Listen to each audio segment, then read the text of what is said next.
Hey everyone, it's Murph. Just going to bring you a quick short video, a quick little review on why the Galaxy Z Fold 3 is not for me, and it may not be for you. So I bought the phone at release. I pre-ordered it. It's an expensive phone. I traded in my Galaxy S21 Ultra.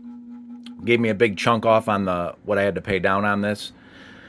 And I was excited, Galaxy Z Fold 3 third generation. They finally went to 120 hertz on the front and the inside screen. Everything seemed to be great. I figured everything should be, all the kinks should be worked out by now.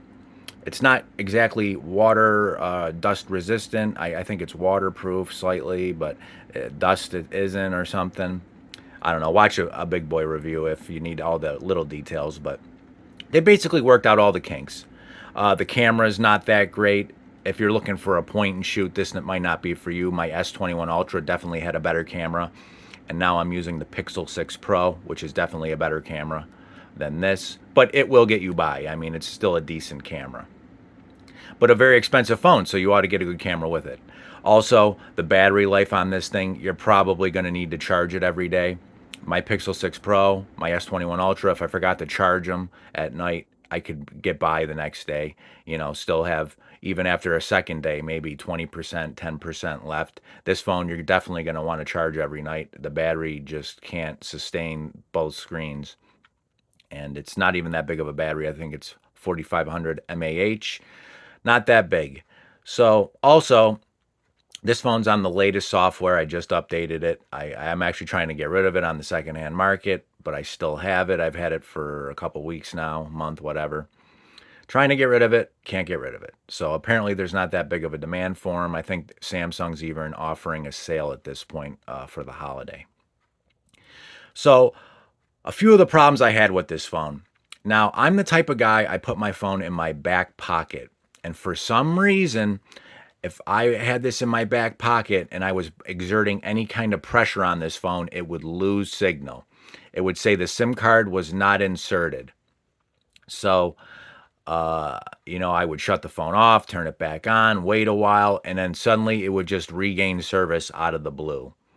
Now, I don't know what was causing that. I took my case off. I had a Spigen case on it, and I believe there was glue on the Spigen case that pushed up against the SIM tray, wherever that is. Let me find that quick. Yeah, it's right here, I believe.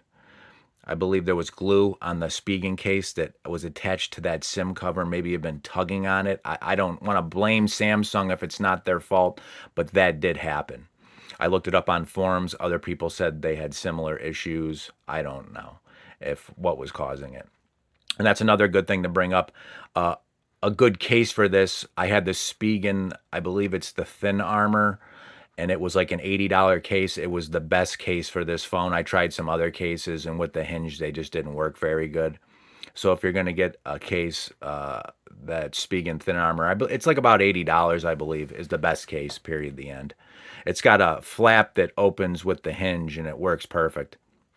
I had the other Spigen, the tough armor, and the way the hinge flap would work, it didn't work very good. It would get bound up. It was like a rubber thing that would have to slide from one side of the case to the other. It just didn't work very good. I'm not going to get into huge detail on that. So moving on, like I said, the battery life, the camera, I had the SIM trouble with it. It's also buggy. So we're on the latest software for this phone. I just updated it a few minutes ago. I've always organized my home screen icons like this, okay? Phone, contacts, eBay, messages, Google Chrome. And for some reason, every time I open the phone, so bear with me because I'm doing this with one hand, it reorganizes. It puts Google Chrome before messages. On the inside, it'll always have this gap on the inside. If I try and add an icon in here, it messes it up on the outside. But now if we go back, it's also done that on the outside. So I had to rearrange my icons after, like, I don't know, 10 years of using my icons the same way. It's reorganizing them. So I had to retrain myself. Okay, also, you can't see the color on this live wallpaper, this Google Live wallpaper. The camera's not really picking it up, but these are actually two different wallpapers on the outside and the inside. So if I change the outside one to match the inside one, right? So we go down, we go down. You can see I've been downloading lots of wallpapers, trying different things. So we'll do the same color as the inside wallpaper. We'll set it home and lock screen. Okay. Everything seems fine. We'll open the phone.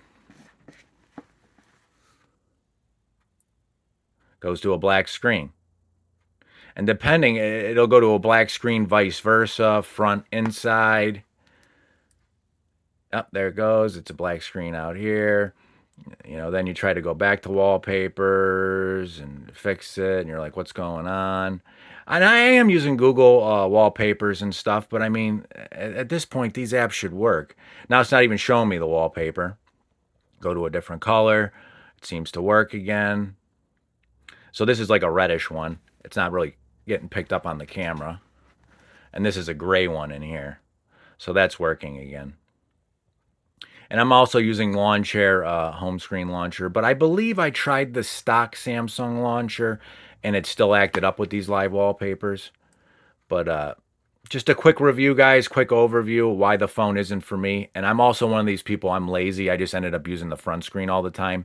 And it doesn't look like it when you're holding it like this, but this screen is very narrow. So now I'm using a Pixel 6 Pro.